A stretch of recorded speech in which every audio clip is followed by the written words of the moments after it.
First of all, to maintain your Rolex, I think it's crucial to have the watch fitted correctly, so the size of the bracelet is very important.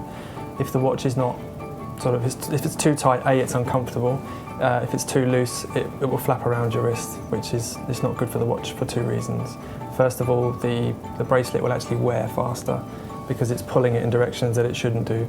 And secondly, being a self-winding watch, it won't actually wind how it should do, because if it's hanging around the bottom of your wrist here and stays where it is when you're wearing the watch, it's not going to function properly.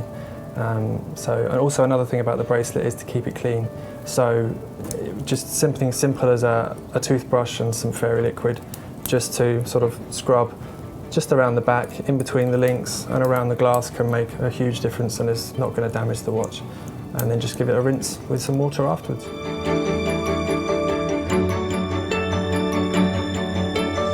The second step that I would suggest that's very important is to remember to screw the crown down after you've sort of finished setting the time and date, etc.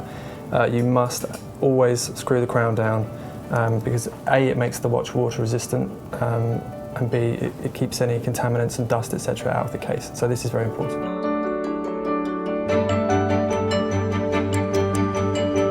If you're on holiday or you go swimming in the sea or in a pool, A, obviously remember to keep the crown screwed down to make sure the watch is waterproof, and B, if you could just give your watch a rinse in some cool water afterwards to wash any sort of chlorine or salt water out, because they can be corrosive to the bracelet. This is very important to do.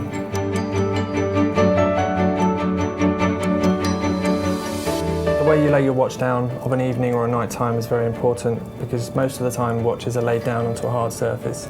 So there's various ways you can lay the watch down.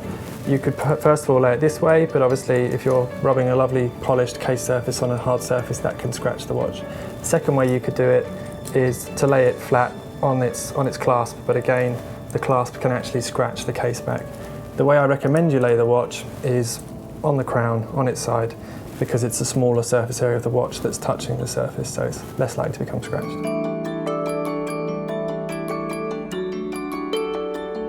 Everyday wear and tear takes its toll on your watch, so Rolex recommend that your watch is serviced every 3 to 5 years. Every watch that I have here for servicing at Rolex One Hyde Park, we completely break the watch down, we do a full movement overhaul, we refinish the case and bracelet, and also change all the waterproof seals. So you're effectively getting a new watch back at the end of it. It gives you 5 years peace of mind.